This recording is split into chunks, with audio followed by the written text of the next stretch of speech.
More people are searching for citizenship by investment now than ever. Kind of first steps into the government's partnering directly with private companies. And I think that's the way to go. You can get a Palau residency, you can get Estonia residency, you can become a citizen in El Salvador.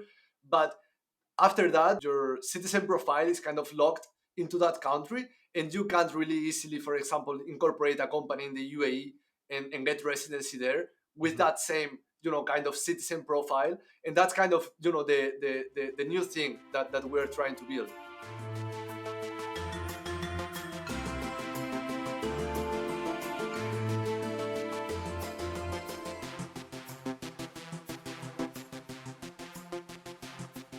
Hey everybody, welcome back. If you're watching us on YouTube or elsewhere, this is another video podcast. We're switching to video in 2024. We're really excited about it. And on that note, I'm actually really excited. I don't think we've ever done this before. Where we have, for the first time, I'm just double checking in my mind, but I really think it's for the first time, we have brought back a guest. And it's not just any guest, it is our first ever guest from the first ever audio podcast way back in 2023, Alex Recouso. You came on the show and you were starting a company called Baseflow. This company, and you're going to tell me this story, but this company is now known as CitizenX. And really, that's the first thing I want to know. If people want to hear more of your backstory, they can go listen to that first episode. Go download the feed, go listen to the first episode, because this episode, we're jumping right in. And I want to know how Baseflow became or merged into CitizenX. What's the story there? Thank you very much for having me again, Curtis. That was a killer intro. Well, I gotta The be, ball is I on my gotta be roof. more like, I gotta look at the camera. We're on video, so I gotta act differently and keep the energy up for video. So I Yeah, appreciate that. yeah.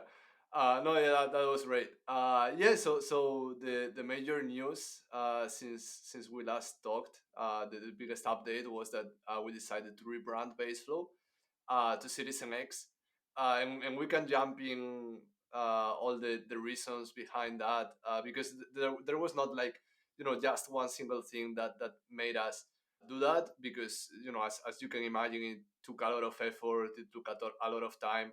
I think it was definitely worth it so far. This couple of weeks after the announcement have been great. We are seeing such positive feedback from everyone. But yeah, the news is that Baseflow is now CitizenX. I guess the way I would put it is I saw that there was kind of like the network state company, and might have been, you have a co-founder. I can't remember if Luis was your co-founder back then and is now. So was there any kind of governance changes or structural changes, or was it just purely a marketing rebrand?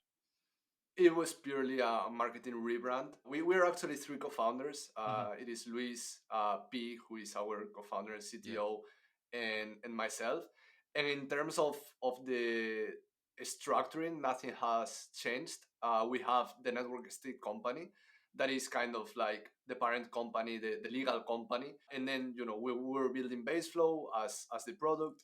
Now we are building CitizenX, and also we believe that with this brand, it gives more of a, let's say, serious or maybe bigger dimension to the product, such that it doesn't sound like an app, and we can give much more weight to the brand.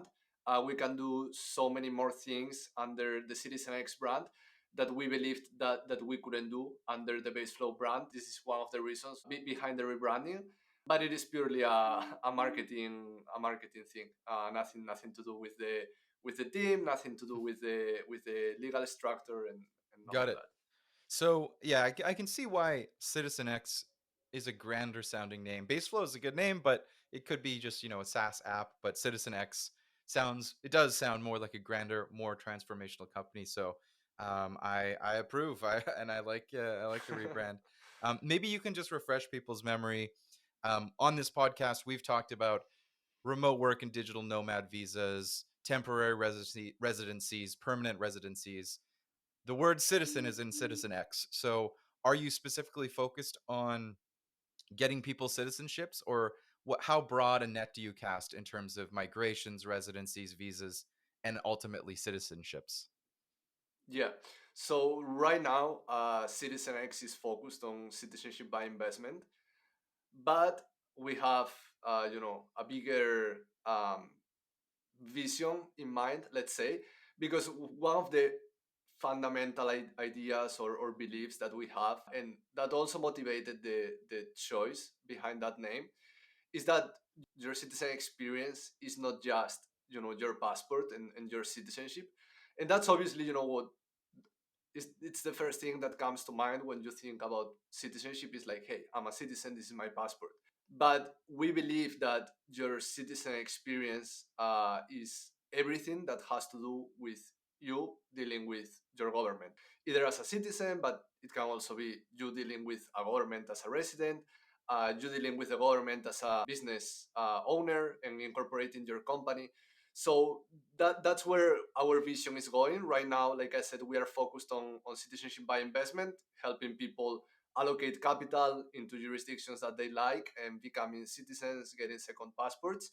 But we believe that your citizen experience is also when you become a resident, a tax resident, you decide to pay taxes somewhere else, or where you decide to incorporate a business and you become a business owner of that jurisdiction.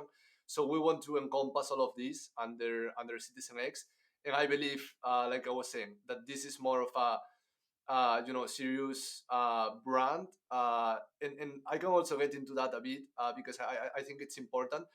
You mentioned that Baseflow was a great name for a SaaS, and that also ties a bit into the origins of Baseflow, because we discussed this on the first podcast. But Baseflow started basically helping people change their residency, their tax residency, mostly focusing in Portugal, helping people get Portuguese residency. But the thing with citizenship by investment is that it's a fairly high capital investment. We are talking about six figures plus investments. So it is something that is perceived as risky as medical information, your basically your passport, your citizenship information.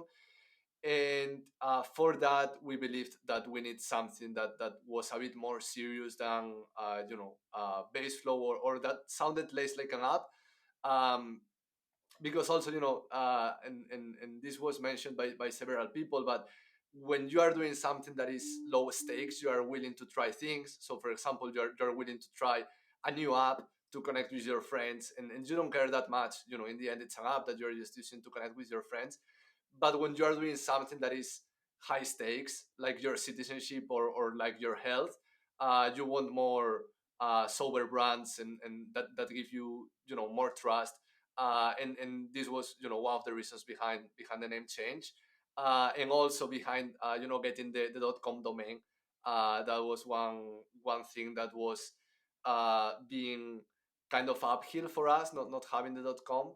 And I can also get a bit more into that if you want, You but have that was, citizenx.com now? yeah.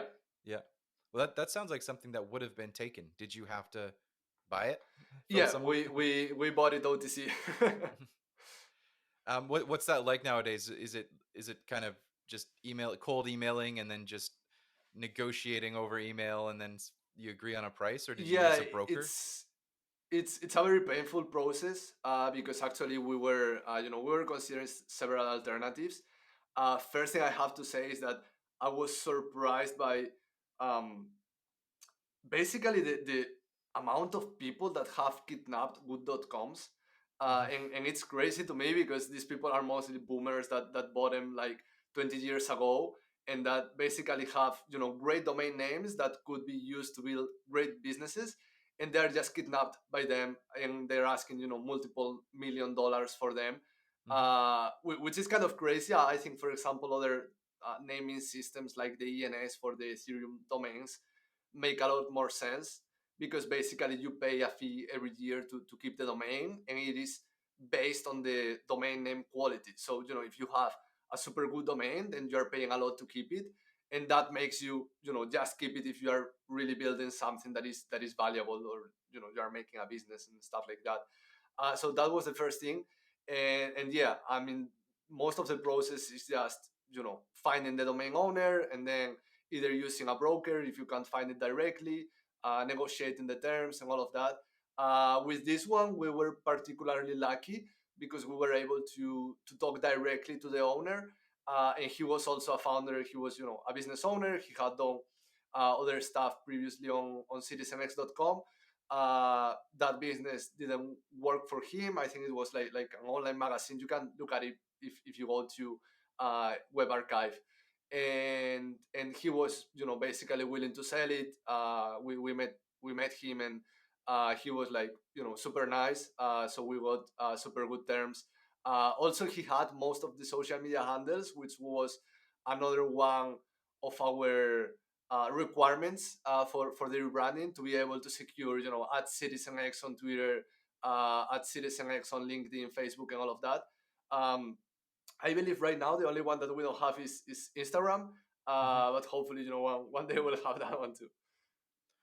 So for the citizen in by investment programs, why what are the top reasons that someone from anywhere, let's say from the West, let's say from a G7 country, what are the top reasons that someone who's grown up in Portugal or the United States or Canada or Australia suddenly decides one day, I've got $250,000 or I've got $150,000, and instead of putting that in a 4% ETF or instead of putting that into a new real estate investment, I'm going to give it to the government of Malta or a real estate project or a buy an apartment in Turkey.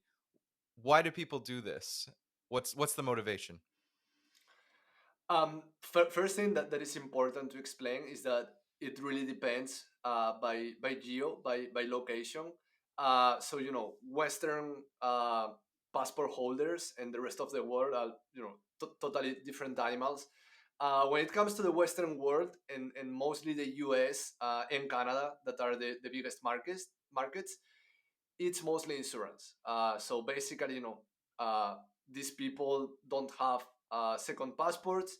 And even if they could have second passports, and I think this is an important distinction, I think, these citizenships by investment versus other citizenships that you can get via naturalization or via descent are very different. Because also, the way of becoming a citizen, I believe, impacts your citizen experience. So, for example, uh, for these Caribbean governments, for Malta, like, these programs are, meaningful for the economy, and they treat you accordingly. Because they know that you are bringing more investment, you are creating wealth for the country, and they basically want you as a citizen. So they treat you fairly nice, especially when compared to other countries. For example, I'm Spanish. In Spain, so many people are getting the passport via naturalization, via descent, and you don't really, get a lot of, special good treatment from the Spanish government. It's quite the opposite, especially the way things are going with, possible or potential citizenship based taxation that I believe it's going to happen in Europe and most of the Western world. Um, so, like I was saying, for Western people, it's mostly, getting a second citizenship from a country that they trust, that is values aligned with them. And potentially, in some cases, even though this is a bit more complex, especially for US citizens, because unless they renounce US citizenship, they will keep paying taxes to the US. But the second kind of reason for Westerners to get these second passports is to be able to move their tax residency to these countries and to basically optimize taxes. But like I said, this is not very common. I would say, a small percentage of those who get second passports actually move their tax residency to these countries and spend, meaningful time there. And then when talking about, non-Westerners, is mostly visa-free access. Hmm. So basically, having the possibility to travel around the world freely without worrying about visa-free access, without being treated poorly at a border just because of your passport and stuff like that. And then also settlement rights, like, maybe someone who wants to get a visa to the EU or to the US, but it will be super hard for them to get it straight with their current passport, with their passport of birth. Hmm. Maybe they are better off, just investing some money in these countries, becoming a citizen, and then their application would be, looked with better eyes in terms of visa free access, residency access, and all of that. And then overall, the ease of doing business. So, for example, if you want to do business in the Caribbean, you're probably, it's probably a good investment for you to become a citizen in one of these countries. So you would have, easier travel, easier or eased ownership of assets and stuff like that. It basically is worth it for you to become a citizen if you want to do business in these countries. Yeah, it seems like I might even phrase the question too narrowly when I said, what happens when a G7 person wants to move somewhere to get into a different tax system, or have they're a libertarian, or they just want to have an interesting life.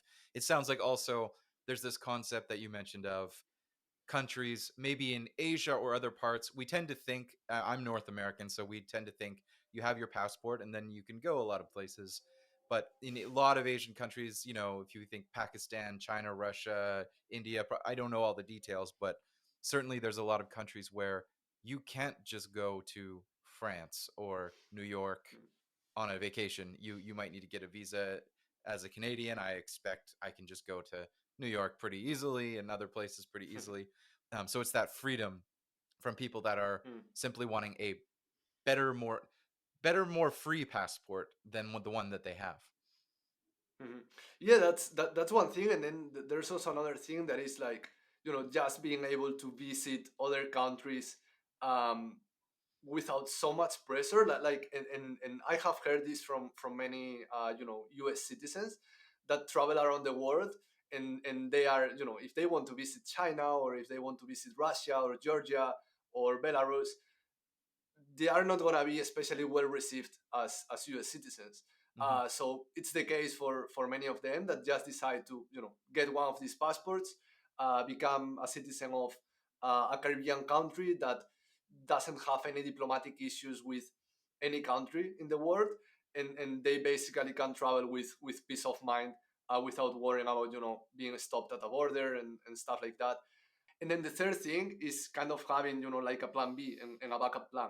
And this is also huge for especially, North Americans, that, those markets are quite used to insurance products. And, you buy insurance on your house, you buy insurance on your car, you buy medical insurance. And many people from these locations are really doing it as a backup plan, as an insurance, basically against their governments. But you can also think of it as, having access to a safe haven where you can go in case something goes wrong in your place of residence, or the place where you were born, and you really want to have like a second option to go to a safe place where you can be physically safe. And this is the case for locations like Caribbean or even Vanuatu in the South Pacific. Like, even if things go really bad in the West, you could always go to mostly this Caribbean, or even like Vanuatu. It's in the middle of the Pacific, so you would be basically kind of chilling there. So I think I heard about these kinds of programs 10 or 15 years ago. Is there anything happening this decade, since 2020, in the 20s? Are the number of programs expanding? I've heard they might be getting more expensive. How is the size and variation and availability of citizen by investment programs growing or shrinking or changing right now? Yeah, that's a great question, and it's very controversial, because it really depends who you ask.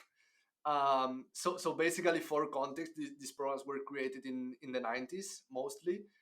Some of them, well, the first one was Sun Kids and Nivis in 1984, but then most of them were created throughout those decades, early 2000s. Mostly by law firms and consultancies that were consulting these governments directly to create these programs. And basically nothing meaningful happened with these programs in the last decades. But I would say now, especially since COVID, since 2020, these programs got like a, basically like a rebirth, and the interest started growing right now. The interest for these programs is at all-time highs, and you can look that up on Google Trends. More people are searching for citizenship by investment now than ever.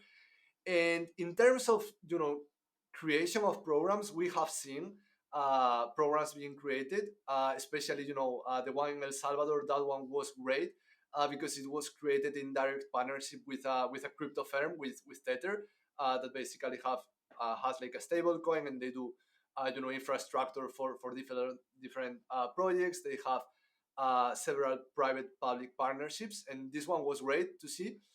Then we have also seen, the Palau one. It's not a citizenship program; it's a residency program, more like a residency, more like Estonia. But I would say those three are the most meaningful, kind of newcomers to the industry, and I think they're great because they have, kind of established some kind of first steps into the government's partnering directly with private companies, and I think that's the way to go.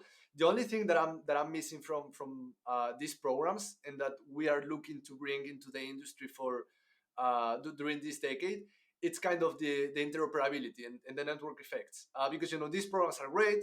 You can get a Palau residency, you can get Estonia residency, you can become a citizen in El Salvador, but after that, your citizen profile is kind of locked into that country, and you can't really easily, for example, incorporate a company in the UAE and get residency there with Mhm. that same kind of citizen profile. And that's kind of the new thing that we're trying to build, and kind of connecting all of these programs, so it is easier for people to, after they become citizens in one place, then get residency in another place, incorporate a company in another one.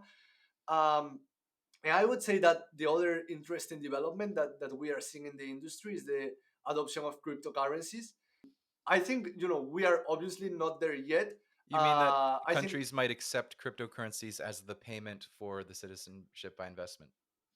yeah, right. And I would say that would be the next innovation, let's say, that would help the industry 10x, because one of the biggest challenges with the industry as it is right now is the financial rails, right? Because the entire industry depends on banks that require their own due diligence and all of that, and it is quite annoying, for people who are doing these citizenship by investment programs, for applicants. It is quite annoying to basically get their capital to these places, whereas we have crypto that is totally new system that allows borderless, permissionless payments. So it is perfect for stuff like this. And we have seen it in El Salvador. El Salvador is accepting crypto directly for their citizenship program. And we believe that this would be massive, not only for applicants, but also for countries that decide to accept crypto directly for citizenship. Because we believe that this would allow countries to basically build a treasury of crypto that otherwise they would need to purchase, or request debt to purchase. And this way they can just issue more citizenships in exchange of contributions in the form of cryptocurrency. Are there certain countries that you see as being the most popular? Are there any trends around the best national destinations for citizenship by investment? That's a very difficult question, because it really depends on what the person is looking for and where they're coming from. Right. So for the ones that are looking for visa free access, they focus on the countries that have the best visa free access. The best one is Malta, so people who can afford it and they can invest $1 million plus in their citizenship, they decide to go with Malta. Then the ones that choose the Caribbean, they usually look for the places that have the best visa-free access. That is either St. Kitts and Nevis or Antigua and Barbuda. Then also, Grenada and St. Lucia have great visa-free access. And then, for people that just care, for example, about having a safe haven where they can go. Maybe they decide to do Vanuatu. It's also the fastest one. So for people that really, need their new passport as soon as possible, maybe they have, a conference that they need to attend, or a meeting that they need to take in person, and they just, need a second passport fast, in a matter of a couple weeks or a couple months, and they decide to, get the Vanuatu one. That is the fastest one. And then in terms of crypto adoption, I think there are some governments that have been taking steps in the right direction. Like I was saying, El Salvador is the best example. I think they have done everything right when it comes to crypto adoption. But also some of these countries that we are working with in the Caribbean, they have started to accept kind of crypto statements as proof of wealth and proof of funds. And we believe that that's a great first step, because it allows people to apply without having to sell their crypto, And when once they know they are accepted into the program and they have to make the contribution or the investment, they can turn that crypto into fiat, but they are not assuming that kind of upfront risk, without knowing that if whether if they are going to be accepted. Um, and I would say in terms of those, I think Antigua and Barbuda and Grenada are the ones that have been taking the biggest steps in that direction. But the thing that I would love to see is them just accepting crypto directly and not relying on the traditional banking system. Yeah, it seems like this is a service mostly for wealthy people, or almost entirely for wealthy people with 6 or 7 figure price tags on the actual investment, and then maybe your fee is 5 figures. Do you ever see this being something? Would the prices seem to be going up, or like we're raising the price? Do you ever see something like this as becoming accessible to a middle class person who saves more like 10 to 30 grand, a car or a down payment on a condo or a house level of payment, as opposed to some of the payments now, which are hundreds of thousands of dollars just to get in? So it is a big amount of capital, but when you really take into consideration what it means, I don't think it's that expensive because people have been investing those amounts of capital in real estate. Hmm. And in the end, I would say it's something on par with that, or even more important, because real estate is tied to one location, whereas this gives you opportunities in many places. And in many cases, when you are investing into real estate and you are deciding to purchase a house somewhere, you depend on that government and you're assuming that extra risk. So that's why I think it's not that expensive. And you would be surprised that it's not just for wealthy people. There are many people like in countries from Africa, Asia, India, many places who are really limited by their passport, and for them making an investment like this is way more significant than buying a house or buying a car. So for them, if you ask them, like, it's not that much for what it really means. And then when it comes to the price increases, they're definitely going to happen. Also, if you think about it, and if you discount inflation, most of these countries haven't updated the prices in years, if not decades. I would have to check this up, but most of the programs, I believe, haven't updated their prices in a really long time. So if you take into account the inflation, all of that, really the increases that are going to happen are just kind of adjusting their prices to inflation. But it's really interesting the price increases that are going to happen. Basically, last week, St. Kitts and Nevis, Antigua and Barbuda, Dominica, and Grenada signed a memorandum saying that they will update their minimum contribution threshold to $200,000. And this would leave St. Lucia as the only Caribbean citizenship by investment that is below the 200,000 mark. This is going to be interesting because then you only have St. Lucia in the Caribbean and you only have Vanuatu as kind of more accessible programs. So it will be really interesting to see the impact on the demand for these two citizenships. And then what I really see going downstream the market and making it really accessible to many more people is not just the citizenship programs that in the end is something that is kind of giving you a lot of opportunities, really valuable, but also the golden resident, the golden visas, tax residencies, and company and corporations. And also one last note when it comes to the pricing, like most of these programs that are the most valuable ones are the ones that have the kind of the higher capital contributions, but there are other programs that are not as well known. Like Pakistan, for example, has a program that allows Commonwealth citizens to become citizens of Pakistan for I believe it's $18,000. So it's not really that expensive, but also the value of a Pakistani passport is way lower. So that's why they know that they can charge way less for this citizenship. When you say the value of a passport, do you value that mostly by the number of visa-free countries it allows you to access, or is there some other value? How do you value the value of a passport? Yeah, there are many metrics, and this is also an interesting topic because there are a couple of websites like Passport Index and several indexes that have been trying to kind of rank passports. And The metric that they focus on is visa free access, because it's kind of, the most measurable one. Is, really objective. Hey, how many countries does this passport give me access to? But I believe there are, other metrics that you should take into account and haven't been taken into account really. Like, for example, the safety of the country. Like, if I'm a citizen of a country, I want to feel safe there. So, for example, El Salvador would rank right now super high on that.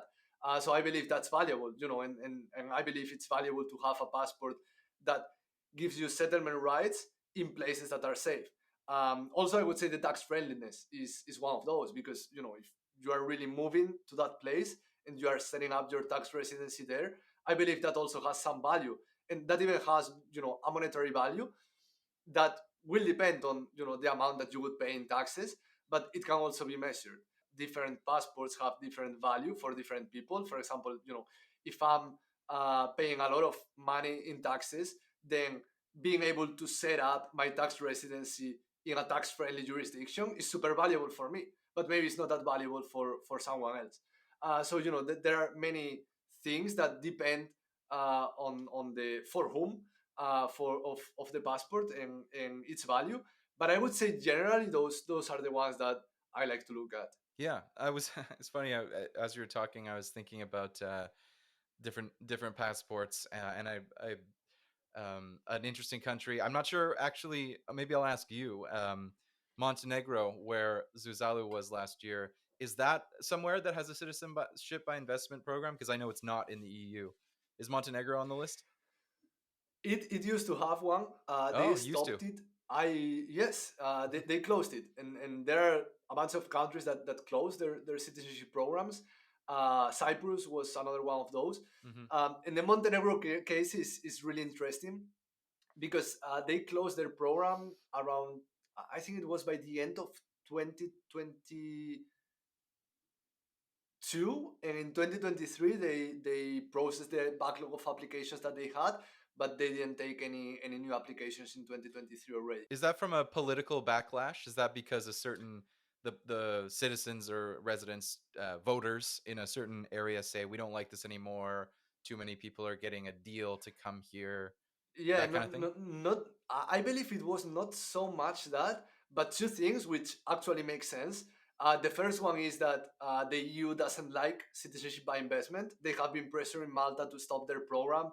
So Hmm. obviously, if, Montenegro wants to join the EU, it's kind of a nice thing to do, Yeah. to kind of, gain points toward joining the EU. So that's one of the reasons. And then the second reason that I believe that is the one that makes the most sense is that Montenegro is a very small country. They have like 500,000 um, citizens. Hmm. So, and during the last year of the program, I believe that 50,000 Russians moved to Montenegro. Because, like I was saying, for many of these Caribbean countries, Pacific countries, not many people actually move there. But for Montenegro, so many new people were moving there that they actually, got scared, and with good reason, because, taking into account the history in the Balkans and all of that, Montenegro is one of the newest countries in the world. They have a special relationship with Serbia too. So I would understand why they were not so kind of pleased about this. But in economic terms, it was a total success. Actually, if you go around Tibet and in the area of Porto Montenegro, you see all the new developments, all the real estate that was built with the citizenship by investment program. So in economic terms, it was a success. The thing is that you have to take into account the peculiarities of the country and the population, and maybe it makes sense for them to stop it for some time, and then activate it again later. But I would say, in my humble opinion, what they should be trying to do is kind of boost the local population, right? And Hmm. kind of encourage the population to have more children and all of that, and not so much stopped immigration. And I believe this applies to most of the Western world. But that's another topic. Yeah, yeah. The natalism movement that we're not having enough babies. We need to have more babies, which should Yeah. be something that everybody finds like a fun activity to do, and yet we're not doing it enough. Um, Speaking of Montenegro, I and Zuzalu, and I, if people are saying what's Zuzalu, what are you talking about? I would encourage people to go listen to our first episode from last year, where we get into Zuzalu for like 20 or 30 minutes. So I won't rehash it, but it was an event last year that was what was called a pop-up city. I saw on X that there was kind of these 1 year, maybe you even tweeted something or X posted something saying Zuzalu 1 year anniversary, great memories. Do you know, is there a reason why it's not annual? Have you heard anything? Is it just one time ever, or is that is Zuzalu going to continue in some form? I was just surprised that there wasn't like, anniversary year two, the same thing. Yeah, to be honest, I haven't been really on top of it, Yeah, because I have been distracted with other things. But right, the first one happened like around 1 year ago, yeah. and I believe the original intention was to do it at least annually or every some months. I know they did another kind of pop up in Istanbul Hmm. during I believe it was ITCC. I'm not sure, but they did another one in Istanbul around September, October. I couldn't attend that one. I was in the Caribbean meeting with these governments by then, but I know the initial plan that they had was to repeat it, but I haven't really been on top of things. I don't know why they decided not to repeat it. I know they have been like spin-offs from the original Susalu. So they did one in Prospera in Honduras Hmm. about longevity, and the guys that were involved in the first one, mostly the people that attended, decided to do kind of thematic versions of Susalu. Hmm. But I'm not sure if they are going to ever do it again. I hope so. Well, speaking of Prospera and Honduras, I'm sure that for Citizen X, your main opportunity right now is with real countries and real nations that actually exist and have passports. But there's a lot of, I would say, I don't think it's mainstream yet, but there is niche buzz and it's big buzz around the concept of the network state, which you have a namesake of in your holding company. And Prospera in Honduras is some might say a network state, but I would say kind of more practically, it's a new economic zone. If I'm going to be boring about it, I'm not the one pitching it. They'll pitch it differently. But if I'm going to be kind of boring about it, it's simply a free trade and more deregulated economic zone within the existing real country of Honduras. And of course, the people who are pushing that project forward, who we've talked to and sort of pioneering that project, um, have all kinds of ideas for pursuing longevity at Vitalia, the pop-up city. And there's detractors as well. Some of the local politicians say, "Hey, this is gentrification. This is bringing in colonialists that are pushing out the locals." And so there's different, it's a, let's just say it's an emerging movement. I don't know that many examples around the world. I think there are theoretical examples, but I'm just curious. I'm sure that you have this as sort of a passion and an interest, but is there any actual business opportunity for Citizen X in these emerging zones, or is it more important just to engage with the real existing countries? I mean, first of all, I think there's a very important distinction to be made, and I think you explained it really well. That is that, for example, Prospera with their special economic zone within the country of Honduras, it's kind of a project that has achieved actually something real and some Hmm. real benefits. And then you have, a bunch of kind of network state projects that are nothing more than, basically Discord communities, and Yeah. I think this is a very important distinction to be made. We have actually, talked with some people from Prospera because they were interested into including, this offering as part of CitizenX. The thing is, right now we are focused on the citizenship by investment, but Hmm. as soon as we get into, residencies and all of that, we would be more than pleased to have, special economic zones where people can get some actual tax benefits and some real world benefits. Um, and the thing is that even though it's kind of boring, or it sounds more boring that fantasizing about getting sovereignty and becoming an actual country, I think it's way more practical, and the approach that they have taken, it's great in terms of Prospera. You have seen this already, in the UAE with their free traded zones. Even in the Caribbean, I was surprised when I visited, and we met with the Foreign Affairs Ministry of Tourism, of Antigua and Barbuda, and they explained us that Antigua and Barbuda actually already has special economic zones. So this is nothing new. The thing that we should innovate in is kind of first aligning incentives, and that Hmm. will help these special economic zones to actually market themselves as products. I believe that we are taking kind of a step into that direction with CitizenX, because we are kind of making these countries compete for someone who wants to become a citizen somewhere else, and they can check all of these options that they have. I believe the next step is to do that also, for residencies, for special economic zones, company corporations, and all of that. And I believe that kind of having this liquid market of capital, Hmm. because if you basically nail the benefits that people are looking for, you will unlock all of this investment into your country. And I really like that approach to special economic zones.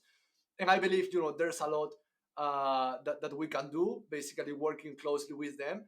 And that's kind of the direction of our company, and the direction of our vision is that, hey, we're starting with the citizenship by investment.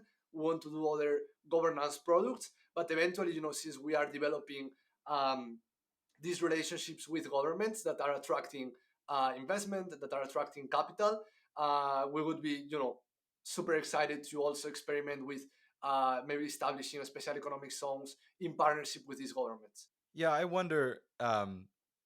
Not even related to Citizen X per se, but just in general, philosophically, you mentioned it. I think I can dive deeper and give my opinion. But you mentioned that there are a lot of network state projects that are just Discord groups or they're communities, but they're not really a physical place yet. And so I wonder sometimes whether when we think of Balaji's ideal of a network state, is it actually going to come from startups? Like, is Praxis actually going to become a real city faster than, say, an existing place like El Salvador or Dubai or Singapore or Montenegro innovates and changes itself to have more deregulation crypto, to work towards something? I don't know if it's going to be those countries I mentioned, but is it actually that a new country will come first, or will it just be that an existing country gets a president or prime minister or dictator who says, we're going to go in this direction? We already have a country. Sometimes when the years go by, I remember reading about some of the network states like Praxis, probably when the pandemic was happening. So maybe that's 4 years ago. And there are some nice pictures, and I'm sure the community is very lively and there's lots of hype. But I don't know if, like, there's no city I can go to, and I don't feel like, maybe it's just because I'm older. Like, if I was 20, I'd be excited, but I'm older, so I'm like, if there's no city I can go to right now, you know, it's 10 years away, I don't care. Like, as much as long-term thinking is good, but if it's 10 years away, I don't really care. I'm too old for that. I got to think about what's here and now.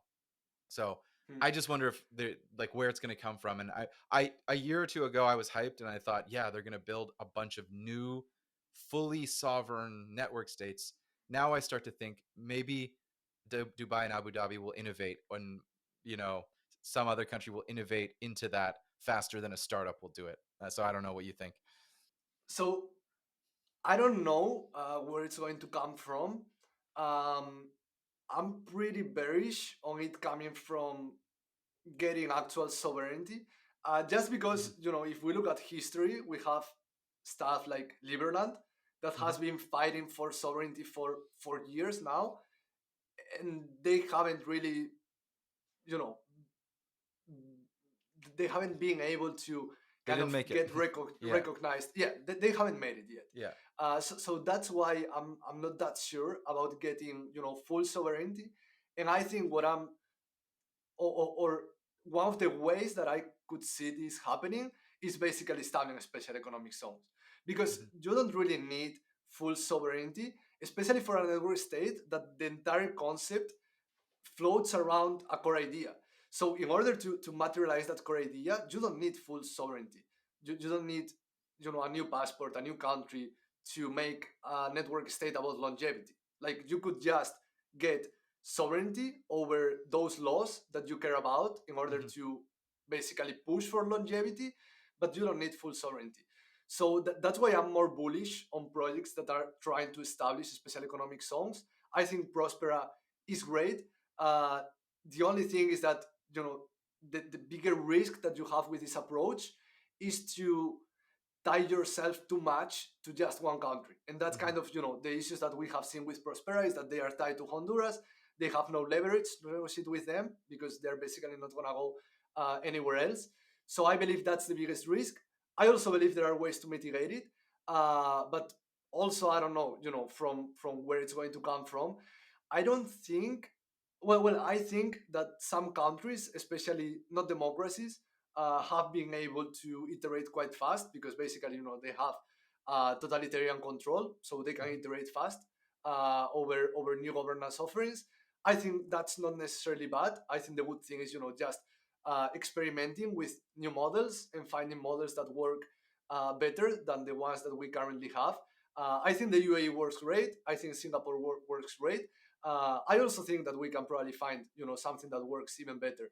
And I think that's where, startups come into play, and I think, where things can really get interesting. It'll be interesting to see where it comes from. I mean, maybe there's some black swan events that we can't predict, like a revolution or insurrection that somehow, you know, through violent means carves off a piece of land and starts a new country. That's usually, unfortunately, how countries are made over the last 300 or 400 years.